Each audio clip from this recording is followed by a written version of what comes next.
I'm just gonna get right into it. It has never been easier to just spend days upon days just consuming social media content on our phones, whether that's YouTube, Instagram, TikTok. We've become perfectly content with wasting away our entire days rotting in bed. I find myself guilty of doing this all the time. I can spend hours upon hours on YouTube, but at the end of that experience, I just find myself thinking, well, what was the point? Why did I just spend 12 hours on YouTube today? I just feel very empty and purposeless. So I just wanted to talk about this phenomenon of just why we consume so much stuff online and so much content, especially in this digital age, and how we can try to make something in this world instead of just spending hours upon hours watching YouTube and dying a slow spiritual death. So I took a look at my screen time on my phone, and let's just say I wasn't really proud of myself. In the past 7 days, I have spent 55 hours on YouTube. What's the math of that? That's nearly 8 hours per day just on YouTube. Now, some of it can be somewhat useful. I do like watching educational content sometimes, but a lot of it was also very, retention edity, slop, AI, or just low quality content that maybe I should spend a little less time on because it leaves me feeling just empty at the end. Part of the reason why I'm making this video is as a wake-up call to myself, just because I'm really frustrated with myself because of this, and I want to spend more time creating things instead of just consuming things all the time. And I use the word consumption not as I am physically eating, say, a burger, although that is another way of thinking of consuming, but I use the word consuming as to say, taking in things from the internet and from our screens and digital stuff. As an artist, I like to think of these as inputs and different things that come into my head, and then those inputs affect my outputs, or what I produce, what I create, how my art and my creative work ends up coming out. And the more garbage that just comes into my input, the more output I will produce that is just garbage. Oh god, on my phone. I just spit on my phone. Oh god. And I think part of the reason why this has been happening to me is just because I've become really overwhelmed with school, with life, with I have to apply for an internship in my program soon, and just a lot of things going on. And so watching online content has sort of become my way of numbing myself, essentially.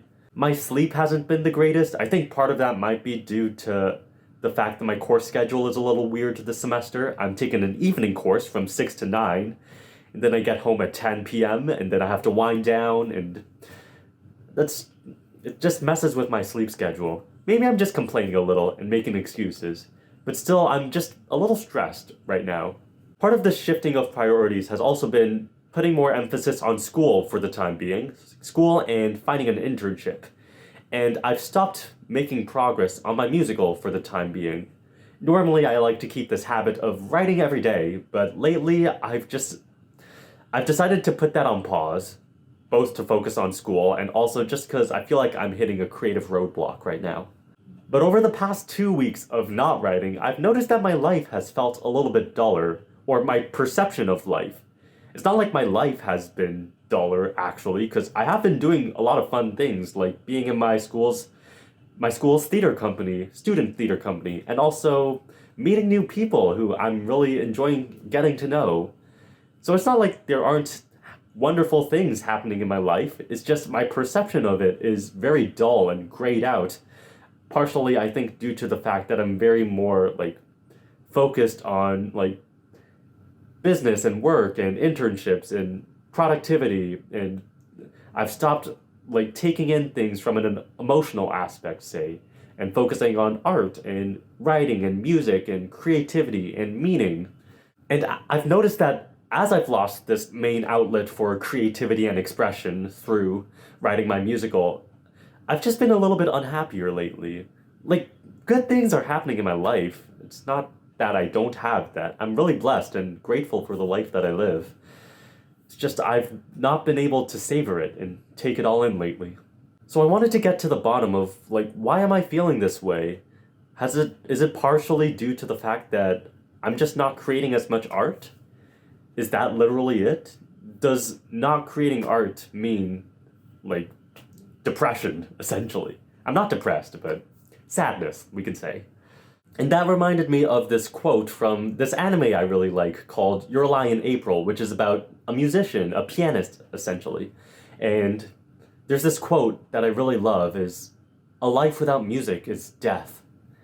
And as a musician like myself, I really resonate with that. It feels like a lot of my life has to do with music, and music has brought me so many opportunities. It has brought me friendships and joy and meaning, and it's just been so wonderful. So, a bit of a story time. I went to a performing arts high school and I was enrolled in the performing arts program with band, and I also took vocals. And this was a first semester thing. So, we had 2 semesters, the fall and then spring semester, I guess. During the fall semester, I would take band and vocals. And during my last year after that, I suddenly got really sad because I had no more performing arts courses for the last 5 months of high school. And I really missed that feeling of music because I felt like I had family and community and belonging. Also, expression. It really felt like I had a place where I was free to express. Music has been very integral to my life, and it felt like death to me, essentially. But luckily, my band teacher also happened to be one of the musical theater teachers for that school, and she suggested that maybe I should give it a shot, and I should give musical theater a shot. She invited me as a pianist to help with accompanying the choir and the singers, not the choir, the singers and performers. And I said yes, because I just wanted anything to do with music. I missed it so much. And that's how I fell in love with musical theater. I was only meant to be in that program as a pianist. The teachers gave me my own curriculum to play piano and stuff. They were like, "Hey, Andrew, you don't need to worry about doing any of the dancing or the acting. No, you could just focus on the piano stuff. And don't worry about that." But a week later, I told them, I want to do the dancing. I want to do the acting. I love expressing myself, and I love, like, trying out different art forms. And I really wanted to put myself out there. And so they let me into the program. Most people had to audition, but I kind of got in the back doorway, so I'm really fortunate. But that brings me back to the point of, like, when you stop creating things, when you stop expressing yourself, that's how you die this slow spiritual death. I know from having read this book, The Top 5 Regrets of the Dying, I believe it's called, by Bronnie Ware. One of the biggest regrets that the dying people say on their deathbeds is that they wish they had spent more time expressing themselves and living a life true to themselves. They wish they hadn't spent so much time just working away in this capitalistic system of grind and never spending time truly discovering who they are and expressing themselves and their feelings and their emotions and spending time with friends as well. We have a limited time on this earth, and one day we will fade away, we will die. One day everything we know and everything we love will also fade away. The world will be nothing but atoms, and I don't know if that's scientifically true, but the world will be essentially nothing. And I think there's 2 different ways to look at that. I think for some people, you could choose to see it in a very nihilistic perspective, where, okay, so what's the point of doing literally anything? What's the point of getting out of bed?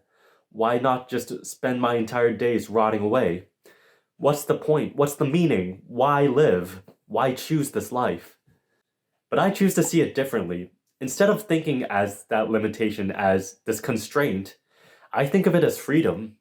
I think of it as freedom to do what I want and no one will care. Freedom to live how I want to live and not by the demands of society or how other people say I should live my life. Freedom to be myself and express myself authentically and share my feelings, even if that upsets some people. Freedom to do what I want to do, make art and make music, write things, share stuff with the world. It's freedom to produce what we want and to build lasting projects that live on after we physically die so that we can spiritually and emotionally live on by the impact that we have. I want to live a life full of love, and I want to be remembered for the love and the kindness that I put out into the world. I don't want to spend my days just wasting away in bed or wasting away doing nothing, like getting addicted to social media or video games or whatever. I want to create something, god damn it. And so the reason why I'm saying this is as motivation, both for you and for myself, to start creating things, create art, find meaning, find fulfillment. Creating art is my way of finding meaning and making sense of this chaotic world that we live in. I think of my art and my music and my writing as a contribution to the world, something that can leave a lasting impact and something that can touch people's hearts and change the world. Not to get a little bit, like, I don't know what the word is, but, you know.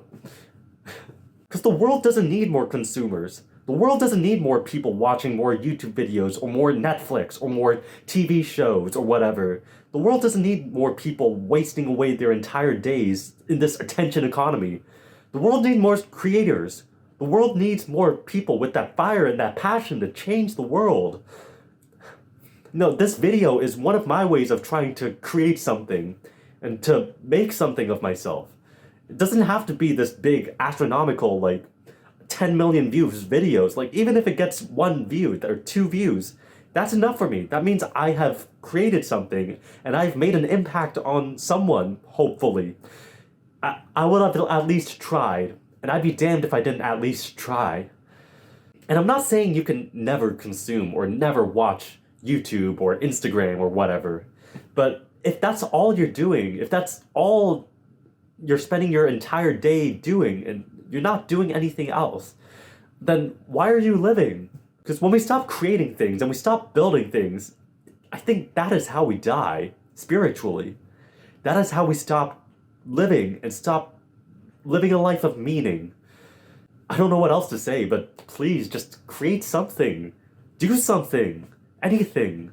Even if it's in a direction you're not sure. Like, if you're like, I don't know if I want to be a painter. Well, have you tried? Have you at least made the attempt? I just beg you not to spend your entire days, like, rotting away on the internet. Anyways, thank you for watching this video. But also, fuck you for watching this video. Just go create something already. Why are you still watching? I'm sorry. That was a little rude. I just felt like this was a video I had to make for myself and for you, because I think the world needs more people waking up and making a difference in the world. Sorry if I got a little riled up. Thank you for listening, and I'll see you next time.